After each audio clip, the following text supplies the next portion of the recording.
हमारा अगला वर्ड है एनमिटी। तो ये एनमिटी आखिर है क्या? देखिए, सिंपल शब्दों में इसका मतलब होता है गहरी दुश्मनी, शत्रुता या बैर की भावना।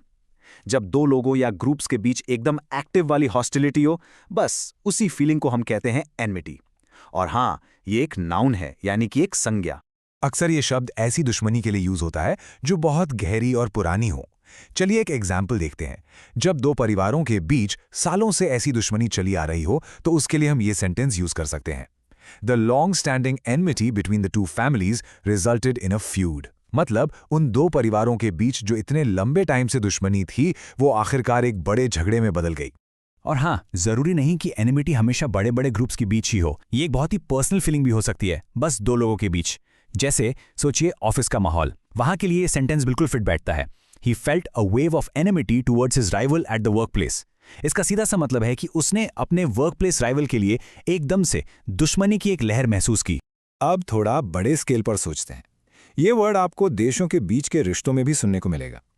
एक बहुत अच्छा एग्जाम्पल है ये sentence, the treaty aimed to replace centuries of enmity with cooperation. Simple भाषा में इसका मतलब है कि एक संधि यानी एक ट्रीटी इस मकसद से की गई थी कि सदियों पुरानी दुश्मनी को खत्म करके आपस में सहयोग यानी कोऑपरेशन शुरू किया जाए।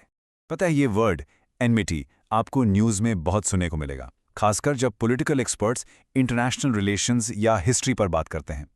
देखिए, जैसे इस कोट में एक पॉलिटिकल एनालिस्ट कहते हैं, historic enmity is a major obstacle to achieving lasting peace. Basically वो कह रहे हैं कि जो पुरानी ऐतिहासिक दुश्मनियां हैं वो हमेशा कायम रहने वाली शांति के रास्ते में एक बहुत बड़ी रुकावट बनती हैं।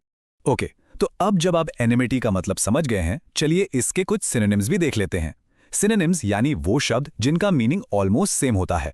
तो एनिमिटी के सिनोनिम्स हैं हॉस्टिलिटी, एनिमोसिटी और हेट्रेड। और अब इसके ऑपोजिट्स यानी एंटोनिम्स की बात करते हैं। एनिमिटी के एंटोनिम्स हैं फ्रेंडशिप, एमिटी और गुडविल। इन सब का मतलब है दोस्ती, प्यार या अच्छी भावना। सिंपल। बस आज के लिए इतना ही। मिलते हैं नेक्स्ट वीडियो में। Happy learning. Bye bye.